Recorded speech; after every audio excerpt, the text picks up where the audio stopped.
bem com vocês? Olha quem tá aqui. A família. Mas a gente tá com a mesma roupa. Não tem problema. Quer trocar de roupa? Não, só pra contar, a gente acabou de gravar um vídeo, ela deu stop and go again. Gente...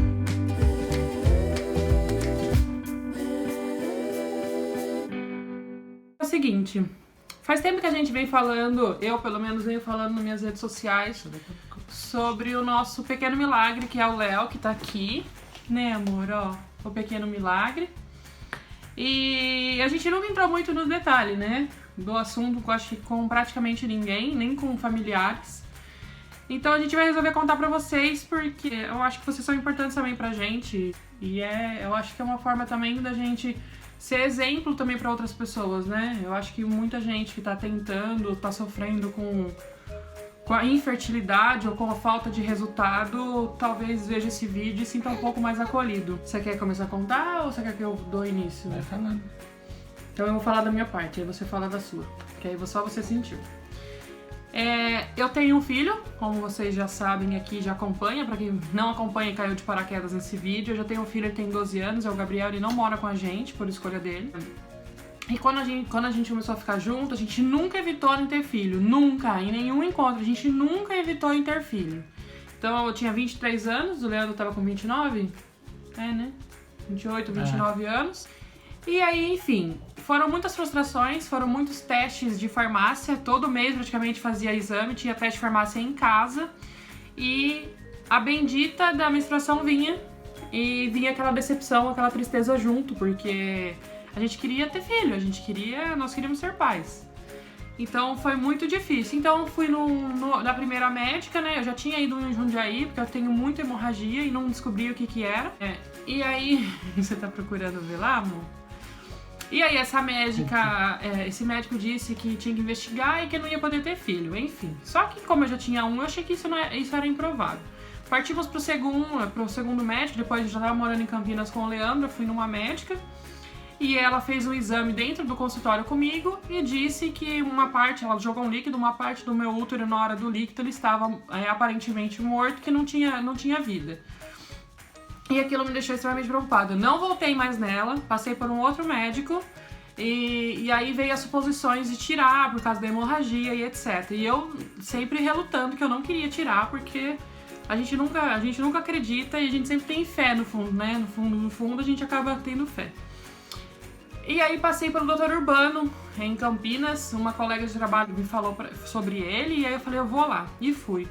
Foram 2 consultas, um monte de exame, um monte de coleta de exame. A gente... Foi até no dia que você bateu o carro no poste, né? Na traseira? Encostão.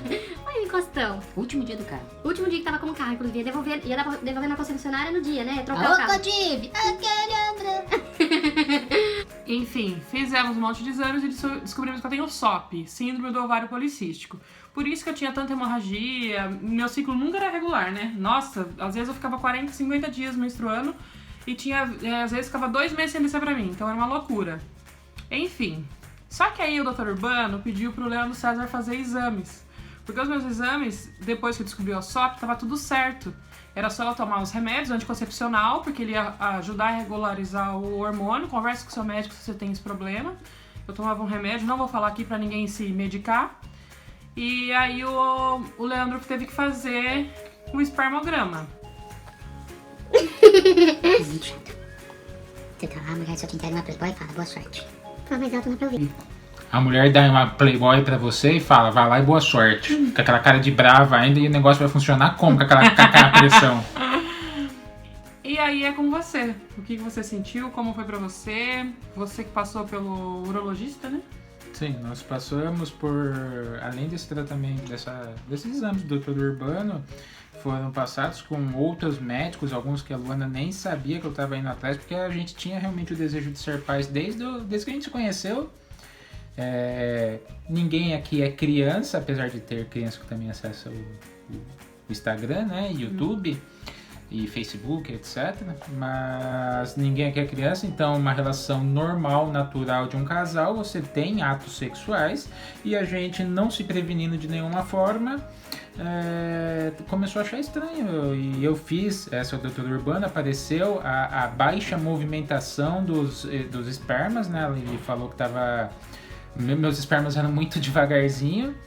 E os outros médicos comprovaram a mesma coisa e nos sugeriram, na verdade me sugeriram, alguns tratamentos medicamentosos com chance de voltar indefinida. Não sabia se isso ia ser... Mesmo porque não sabia o que era, né? Nunca foi falado assim, ó, você tá com um problema em tal lugar, então a gente vai começar um tratamento pra isso. Era tudo uma suposição e vamos tomar remédio pra ver se funciona, se resolve alguma coisa. Pode continuar. E aí foi sendo feito exames, tratamentos e nada foi sendo resolvido. A gente continuava na nossa vida de um casal ativo padrão, e nada acontecia. Eram exames e mais exames de farmácia para ver se tinha dado certo e não dava.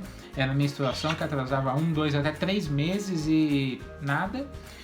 E aí a gente percebeu que talvez não fôssemos escolhidos para ter o nosso bebê. Era algo bem triste, mas talvez fosse esse o nosso destino.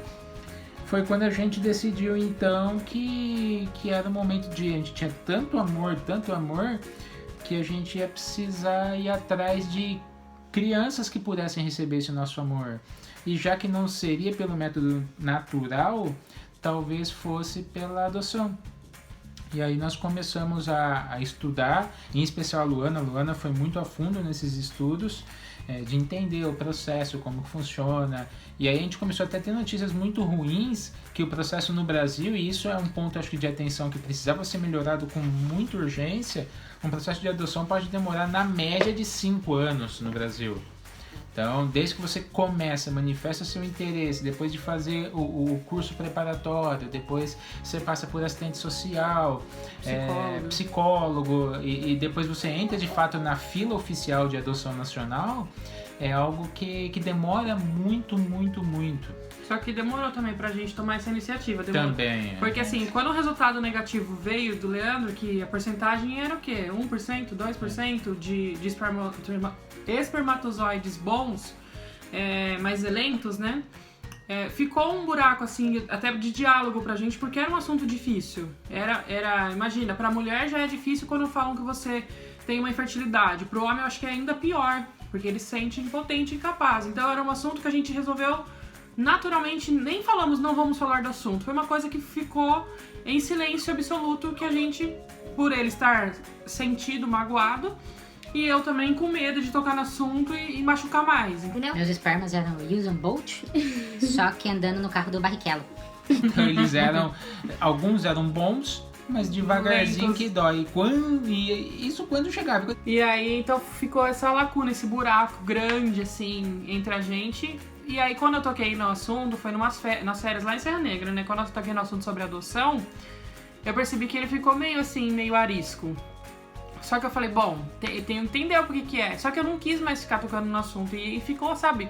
Então é importante também esse vídeo para que, mesmo que as feridas estejam abertas, vocês tenham um diálogo, conversem um com o outro, porque os dois lados acabam sofrendo, cada um do seu jeito, de uma forma diferente, por simplesmente não ter diálogo. E é muito importante essa conversa.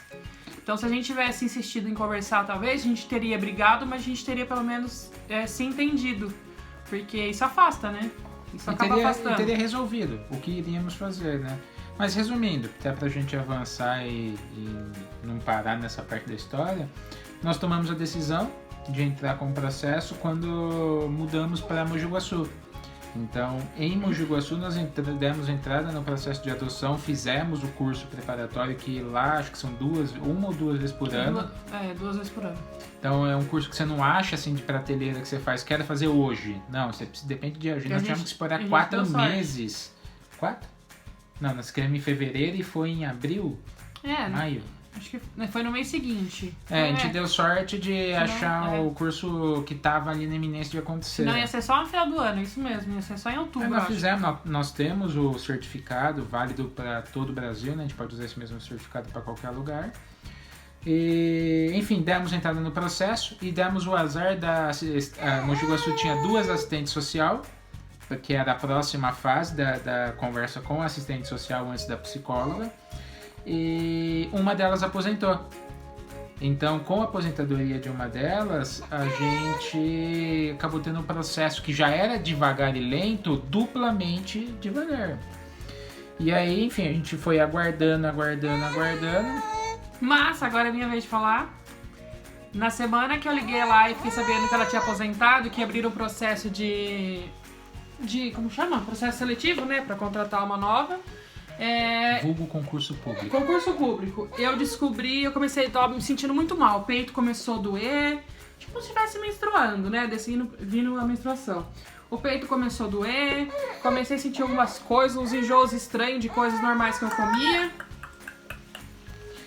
E aí a Gabi, que era a nossa funcionária, começou. Luana, faz o teste. Luana, faz o teste. Luana, eu grávida, capaz. Há 5 anos já, gente. A gente já tava 5 anos nessa vida de negativo. Falei, não vou fazer, não vou. Aí chegou um belo dia, o pneu do carro entrou um prego, a gente tava lá no lugar, lá na borracharia, e eu me senti mal. E eu quieta, não querendo contar nada pra ele, pra também não levantar essa falsa esperança. Aí eu cheguei na loja, o Leandro foi trabalhar, que eu trabalhava em outro lugar. Fiz o teste. Comprei o teste mais barato na farmácia, só pra ela parar de me encher o saco. Sentei na privada, ela atendendo a cliente. Fiz o teste positivo. Vou colocar a foto aqui pra vocês, ó, do teste positivo. Eu comecei a gritar, eu tava pelada, sem calça, sem nada, gritando igual uma retardada. A Gabi na loja deixou a cliente sozinha na loja. E eu gritando, meu Deus. E eu não acreditava. Eu falava, é mentira. Eu liguei pro Leandro. Pro Leandro eu não liguei. Eu liguei pra minha cunhada, que é a madrinha do Léo. Eu liguei pra ela chorando e falei, Flávia, eu fiz o teste, deu positivo. Mas eu acho que tá errado. Ela, Luana, não existe teste de farmácia falso que dê positivo e é negativo. Existe exame de sangue que tem alteração, mas de farmácia não. E eu não tô, e eu lá pra fazer exame de sangue, fui fazer exame de sangue, ainda paguei 25 conto ainda, não conseguia nem digitar a senha no meu cartão. Ainda bem que elas eram minhas amigas, eu tava muito nervosa. Eu tentei digitar 2 vezes, tá bom? Eu não conseguia. Você viu o dia que elas estavam tirando sarro. E aí foi isso, gente. Aí a Gabriela falou assim, eu vou buscar o exame, você não vai ver. E eu morrendo, né? Aí liguei pro Leandro. Falei, Leandro, eu nunca liguei pro Leandro falando isso. Em todo esse tempo. Podia estar passando mal, mas não falava. Falei, Leandro, você pode vir embora? Ele trabalhava numa cidade vizinha. Porque eu tô passando mal. O que você pensou na hora? Eu pensei que estava passando mal. Porque eu nunca fiz isso. Porque se eu contasse pra ele lá em Jaguariúna, eu acho que ele nunca tinha chegado lá na loja. Parada. A Luana liga e fala, estou passando mal. Leandro, o que você está pensando? Que ela está passando mal? Mas eu acho que você nunca imaginou, né? Que pudesse ser isso. Nunca. Bom, acabou a sua parte. Agora sou eu de novo que eu quero falar. O neném também quer falar. Fala, neném, um pouquinho alguma coisa. Fala assim, eu sou um neném muito bonito. Bonito da minha mami. O quê? Mami. Alecrim, dourado que nasceu. É um ritmo, você sabe? Alecrim dourado que nasceu no campo sem semear. E aí eu fui então, saí de Jaguariúna e fui lá pra loja em Mogi Guaçu. Cheguei lá, senti um clima estranho. Quando você entra e fala, não tá normal. A Gabriela foi comprar presente, eu comprei presente. E aí cheguei, vi que tinha alguma coisa diferente, falei, não tem ninguém passando mal aqui. Fui.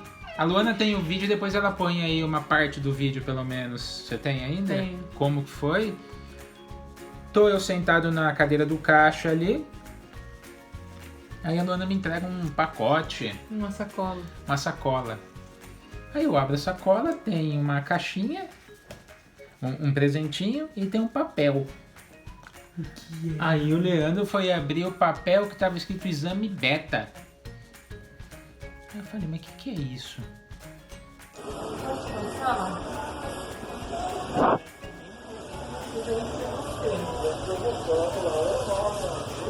Que a gente te ama muito.